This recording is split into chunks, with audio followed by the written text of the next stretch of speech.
With us today is a young lady who's involved in a different profession. I don't want to be one that strikes at age, but to me, she's relatively young to be in this profession, and the fact that she is a she that's in the profession of bail bondsman. Carman Walker is with us today. Carman, thanks for joining us. Thank you. Thanks for having me. Well, let's get right to it. You are the owner operator of One Answer Away Bail Bonds. It is a profession that many of us simply don't think about until an emergency comes up. A relative Right. calls and say, "Hey, mama, I'm in jail. Hey, bro, I'm in jail. I need you to get me out." And then we start scrambling, because what do we do? How much money is it's going to cost money? Florida State, has the law laid out as to how this works.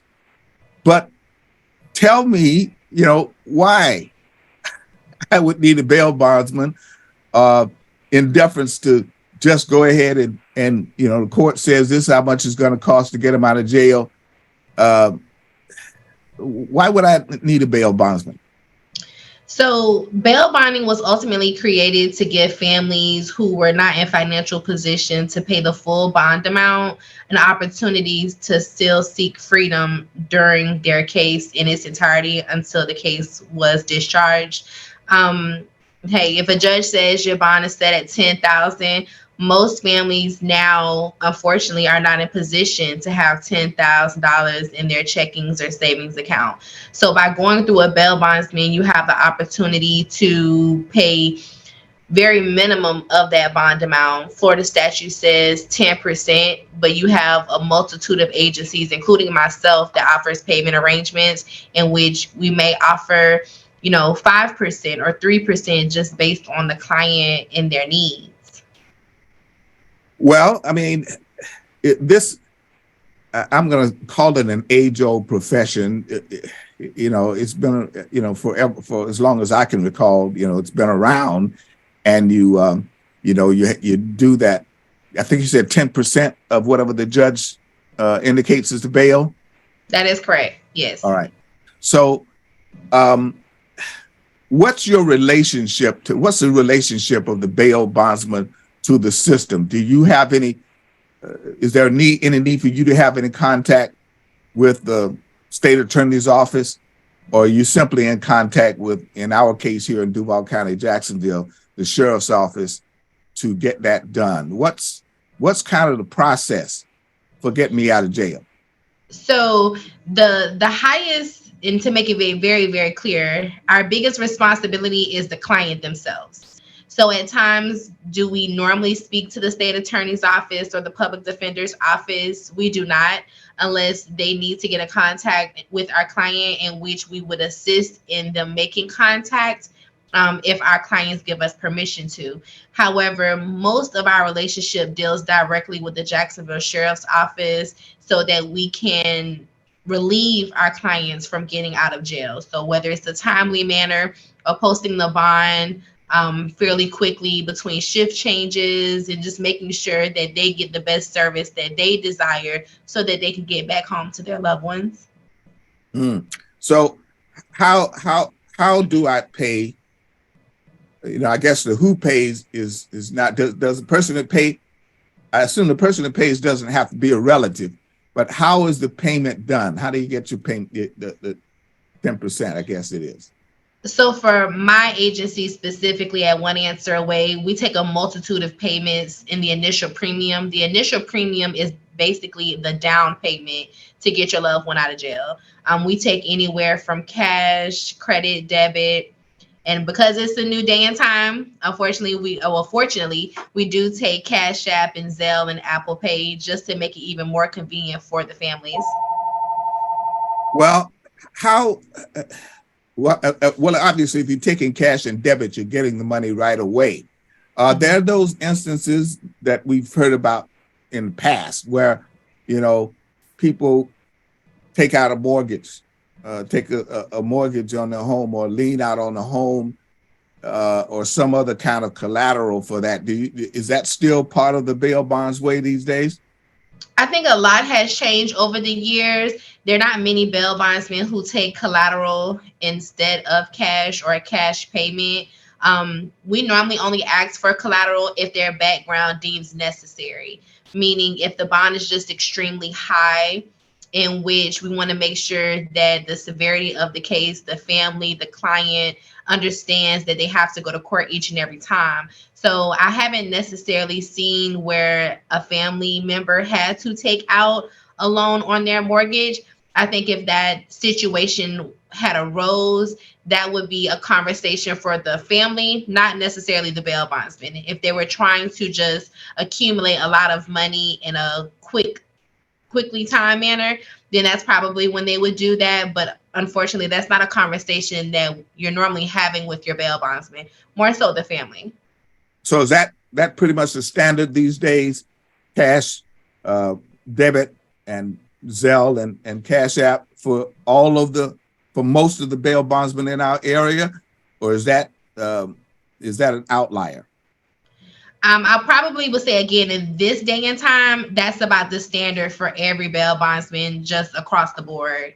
Once you start going from state to state, there are different types of bail bondsmen. So here in Jacksonville, Florida, most of us are referred to as limited surety agents, which means that we're backed by an insurance company. Versus once you start getting to Louisiana and Georgia and Alabama, then you come across what are known as professional bail bond agents, which their specifics and their realm is much different than ours. So here in the state of Florida, you're looking at more so cash, debit, credit as a down payment to get your loved ones out of jail. All right. I'm assuming that phone ringing means that you got some business rolling today. I take you got some business rolling. Hopefully. Now, when you put the money down at the sheriff's office, are you posting that money to the sheriff's office? Or are you posting the money with the court? So neither. Anytime you're coming through a bail bondsman, specifically, you're paying directly to the bail bondsman who's responsible in paying their insurance company. Because we're backed by an insurance company, what we post at the Jacksonville Sheriff's Office, who tentatively gives to the clerk of courts, is what's known as a power of attorney. It's a few documentations that show that myself, as well as my surety company, is assuming responsibility for this particular client. So we don't normally have to pay directly to the jail or the clerk of courts unless someone does not go to court. So therein comes the other part of what takes place. The court doesn't necessarily get the $10,000 or so because the court's still expecting to get the $10,000 if that's what the judge has ordered. So then we get into a responsibility issue with the person that you're bailing out. Now, there have been a number of TV shows about bail bondsmen and the guys or ladies that they have employed to keep track of the person that they're bailing out. But right. What are you telling the person that you bail out? What responsibilities are you indicating to them that they have once they're out? Because I presume, well, let's answer that question first, and I got another one. Go ahead. Okay. So once you come to our office to bond out a family member or a loved one, and you're explained your promissory note and indemnity agreement, it is understood that your main responsibility is making sure that that said person goes to court each and every time that they're ordered to do so. As a courtesy, we call and we send you a text message to remind you of their court date the day before. However, it is the family member's responsibility as well as the client's responsibility to ensure that they're in court. So who gets the text message? Both the person who posted the bond with you and the client that's being bonded out? That is correct. So the person who signs on the bond is known as the indemnitor. and then the person in which we're bonding out of jail is known as the defendant. So both the defendant and the indemnitor receives the text message and phone call as a courtesy from our office to remind them of course. But again, that's something that my office does. I could not speak on every other bail bondsman in Jacksonville, Florida. If I'm the person in jail and do I get notified that somebody is going to bail me out, or does it happen automatically once the family member or friend decides that they want to post bail for me? Do I get notified of that? Do I have any say so in who bonds me out? So listen, I've seen so many situations. I've actually been to the jail to post bond because a family member came to our office and a friend went to a different bail bond agency to post the bond. Unfortunately, in this situation, it's one of those first come, first serve understandings, and whoever gets to the jail first. So if the client themselves are calling from the jail, most of the time you deal directly with the family or friends and you try to make it understood that you're going to take care of that client. But you do have times where, hey, I've had attorneys call other bail bondsmen and say, hey, go post this bond for my client. And by the time I made it there to post the bond for the client whom I had spoke with, someone else has posted the bond. Well, again, the same question. Does me, the person in jail, when do I say, you indicated if I have an attorney, I mean, the attorney may handle it for me, but do I have a say in who bonds me out? As the client who's in jail, you normally don't know until they call out your name and tell you to pack it up. Now, once you get downstairs to releasing, you are supposed to sign what's known as the appearance bond. Very seldomly do most clients probably read the appearance bond. However, it states who the bail bondsman is. So over my course of the years, I've had clients come into my office and say, hey, Carmen, thank you for getting me out of jail. And unfortunately, I wasn't the bail bondsman. Now, had they got to releasing and noticed that I wasn't the bail bondsman posting the bond, by all means, they could refuse the bond and allow me or another bail bondsman to come and post their actual bond. But again, most families are just ready to get out of jail, so they don't read that documentation. They sign and go. How often do you see the person that you're bailing out, or how soon after they're bailed out, most of the time, do you see that person and have a conversation with them about what's expected? I see all of my clients. Is that immediately after they're bonded out, or when you go down to bond them out? I normally give them 24 hours to report to the office. But essentially, I should meet every single last one of my clients. They should come in to sign their documentation for me to explain their responsibilities or maybe even my concerns. And I think every client should understand, and that's genuinely a respect. And like you said a little bit earlier, a lot of people don't understand the dynamics of bail bonding and the responsibility that we're ultimately taking for someone we have no idea who they are. What is what kind of obviously the person puts the 10% up. Let's take the positive approach. They appear in jail. I mean, they appear in court on time. That's just money paid to you, or does the bond go away once they make their first appearance as required in court? Does the money, the 10% you paid, does that stay with you, or does your insurance company pay the court that 10%? How does the money flow once they make that first appearance? So that's a really good question. And I think it's one to understand that it does not go away after your first appearance. We essentially take the liability and responsibility, the full entirety of their case. So it's not just the first court date. If your case goes for 6 months, I've had clients that have cases open for 2 to 3 years. I'm still essentially responsible for that person for that entirety of the time. And so at the end of the case, assuming that they've went to every single court date and the case is now disposed of for a number of reasons, the 10% is what I would like to look at as an investment of your freedom during that time so that you didn't have to sit in jail. But no, it isn't returned. Every bail bondsman has what's known as a rate to their insurance company. And so that's something that we pay directly to our insurance company. So there is profit, but there is also at times loss. Well, I guess the question is, and this is more of a legal question, but you've been in it now long enough to, I assume, be able to answer it. Right. The court decrees $10,000. We're still using that as an example, as the bail amount. You post the 10,000. You post the what's that 1,000 out of the 10. Is that right? Yeah, that is correct. Yeah. Also, you post the 1,000 out of 10. The person makes all of their court dates. Mm-hmm. Do you get the percentage of the $1,000, and the court gets nothing out of that because the person made all their their court dates and got a resolution to the case? How do you get paid? I guess is the question. So I could definitely answer that question, but it is not across the board.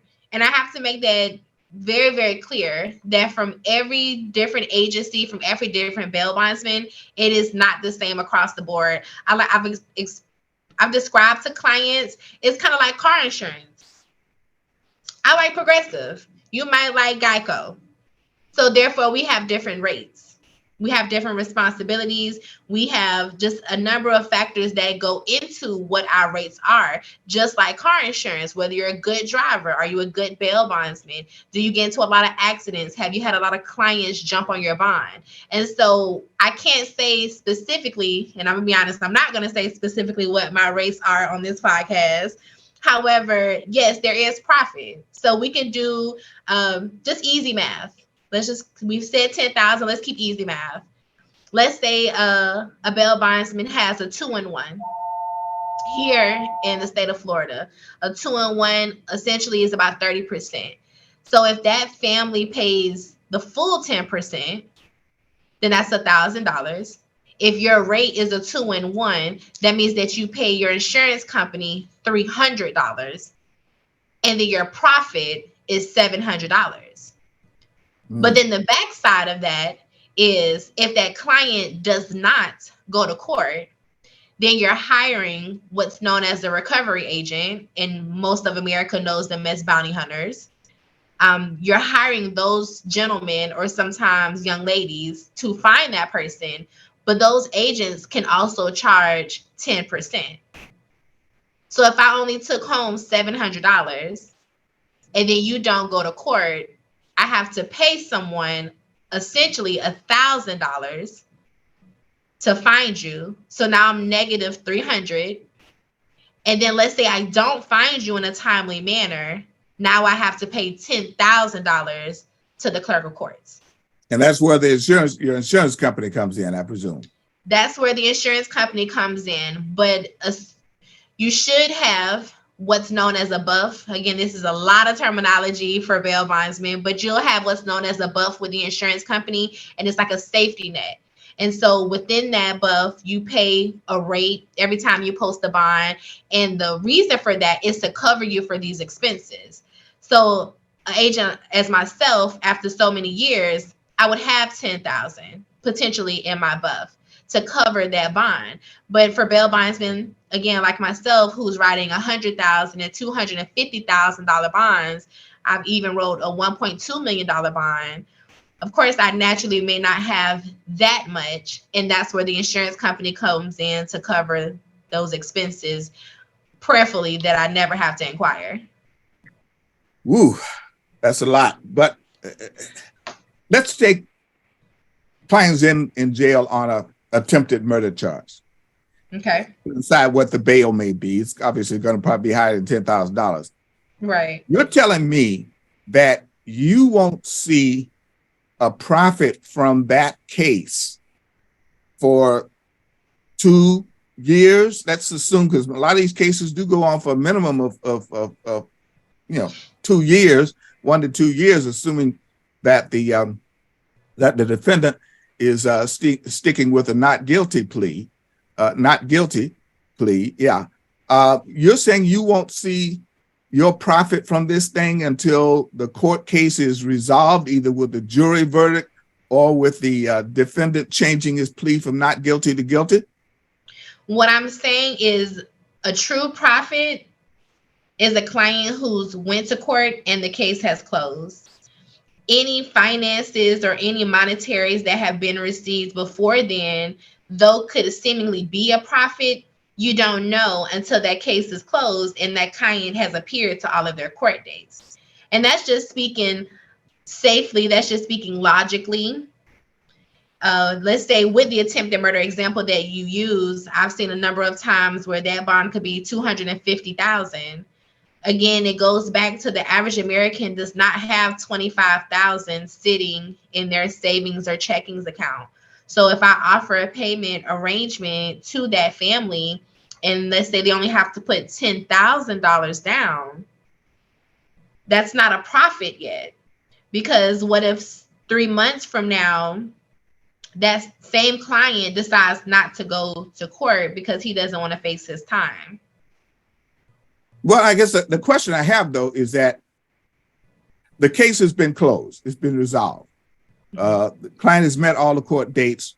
Jury has made their verdict, or the client has changed his plea from not guilty to guilty. You won't see that money that he posted, your percentage of that money, until the case is closed. Is that correct? No, that is not correct. So Okay. the money is handed to us the day that they're released. Well, I understand that. I understand that. When you say release, is that release after the jury verdict or he pleads guilty, or is that handed to him? No, this is in the very beginning. All right. So when do you? So the issue of you keeping the money or not is really already been dealt with at the time that you agree to post bond for this person and they accept it. Is that what I'm understanding? That is correct. That is correct. Yes. All right. So this is not a risky business, is what I'm getting at right now. Is this a risky business to be in? I'm assuming it's not, since you're in it. That's a loaded question. But is this a risky business to be in? This is an extremely risky business. I don't know why you would think it would be this is an extremely risky. It sounds to me you're getting paid up front. It's just a question of the person doing it, and hopefully you don't have to hire a bounty hunter to go looking for them during the course of the time that the trial, that before and during the trial is going on. So it seems like you get paid up front. It's just a question of hoping the person shows up. But you've used a term twice in that statement that is the biggest thing to keep in mind. Hopefully, every client is a risk. Every bond is a risk, no matter if it's big or small. And like most bail bondsmen, we have our own families. We have our own lives outside of this office. And this is our job, our 24-hour job. So hopefully the client goes to court every time they're ordered to do so. But if they don't, as the bail bondsman, we assume all of the responsibility and liability. So it is an extremely, if we're talking about scale, bail bonding is about a 9, maybe a 10, depending on the charge. So comes the question, why did Carman decide to get into this risky business? I have had this conversation so many times, and the truth is, I don't know or can't remember how I made it into my mentor's office. But what I can say is getting into this type of business right out of high school or shortly after high school, it was something that I fell in love with. You meet an array of people, whether they're old, whether they're young, whether it's a male, whether it's a female, whether it's a simple trespassing or an attempted murder. And you're there to essentially help the families. And over the course of the years, these clients have become extended family members of mine, in which we've celebrated birthdays, we've celebrated holidays, unfortunately, I've been present to some funerals, and I've given emotion, time, and just love and energy into these clients to really see them through their case and hopefully and prayerfully get the outcome that they're desiring. And it's just one of those industries for me personally that I love being around the client. I've done corporate America, Mr. Fred, as you know. Yep. I've had that, you can make one boss happy, but the boss's boss isn't happy. And you could be working 50, 60, 70 hours and doing everything that you're supposed to do, and essentially it isn't good enough. And if I had to ask myself after getting into bail bonding and just enjoying talking to these clients and crying with these clients, why not invest 50, 60, 70 hours into myself and my own business and enjoy what I'm doing? And the only person that I'm actually responsible into making sure that I'm following the rules and the regulations is the Department of Financial Services, which is black and white. So there's no astray from what the statutes are. All right. How did they get in contact with you and your company? The best way to get in contact with us would be 904-503-0488. We're located in the heart of Jacksonville, Florida at 350 East Adams Street. And it's just a pleasure to be able to speak with you about this business. We've known each other for years. We've known each other for years, ever since pretty much I was a teenager. So it's definitely been a